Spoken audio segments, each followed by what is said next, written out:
Halo semuanya, hari ini kita akan berdiskusi soal isu aktual yang sangat penting, yaitu bagaimana smart governance bisa diwujudkan melalui manajemen ASN dan pembentukan smart ASN. Kita akan kupas dua studi kasus, yang satu menggambarkan keberhasilan birokrasi digital dan profesional, yang satu lagi mencerminkan kegagalan dalam pengawasan dan integritas ASN. Kita mulai dari contoh yang positif dulu kali ya. Saya dengar nih Mbak Hayatunisa sempat bahas mengenai PTSP di DKI Jakarta. Boleh share sedikit Mbak Hayatunisa?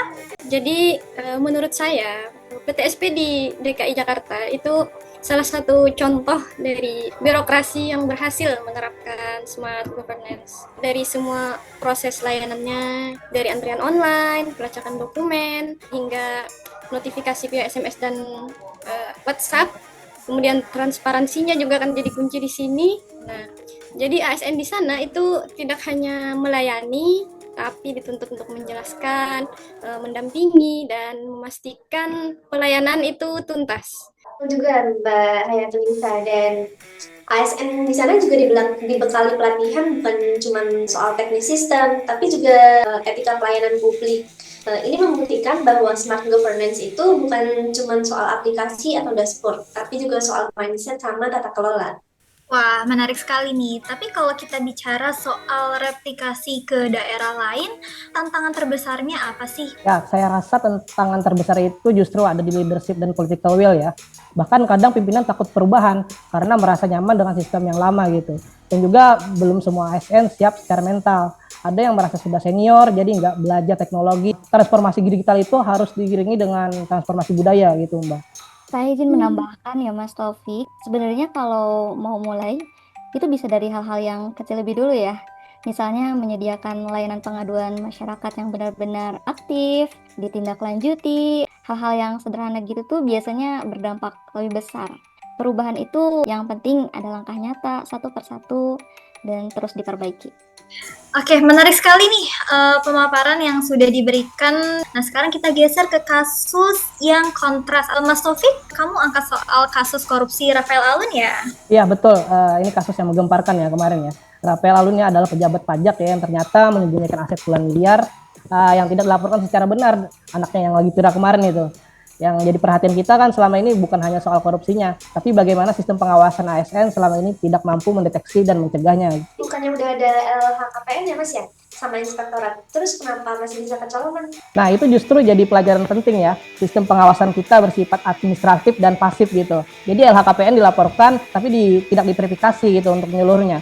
Ini menunjukkan bahwa sistem reward dan punishment belum efektif gitu. Saya rasa disinilah peran smart governance yang sesungguhnya diuji ya. Pemerintah yang smart harus mendeteksi penyimpangannya lebih awal, bukan setelah viral. Kita perlu reformasi sistem monitoring ASN, misalnya integrasi LHKPN ke sistem kinerja tahunan, atau ini bisa jadi yang paling penting sih, yaitu proteksi untuk whistleblower ya. Betul sekali Mbak Cindy. Nah, di PT SPDKI sendiri kan karena semua transaksi itu terekam dan publik bisa ikut memantau, jadi potensi penyimpangannya bisa lebih kecil. Kalau sistem transparan itu diterapkan juga di instansi pajak, misalnya nggak mungkin kasus Rafael bisa dicegah sejak lama. Saya juga di sini sih ingin menekankan ya, masyarakat tuh punya peran penting dalam mendorong smart governance. Semakin publik diberi akses ke informasi, misalnya ke status pelayanan, ke profil pejabat publik, atau sistem pengaduan yang aman, maka kontrol sosial bisa berjalan gitu. Itu kenapa konsep co-governance itu penting. Pemerintah tidak bisa bekerja sendiri tanpa partisipasi kita sebagai masyarakat. Oke, menarik sekali nih dari dua studi kasus yang sudah kita bahas. Smart governance itu bukan hanya soal digitalisasi, tapi soal membangun sistem yang transparan, adaptif, dan berbasis integritas. Lalu ASN dituntut tidak hanya kompeten, tapi juga jujur dan berorientasi pada pelayanan publik. Lalu yang terakhir, pengawasan itu harus aktif dan multidimensi, dari pimpinan, sistem, hingga masyarakat. Semoga diskusi ini bisa jadi refleksi kita semua untuk membangun birokrasi yang lebih baik ke depan. Terima kasih teman-teman, sampai bertemu di lain waktu.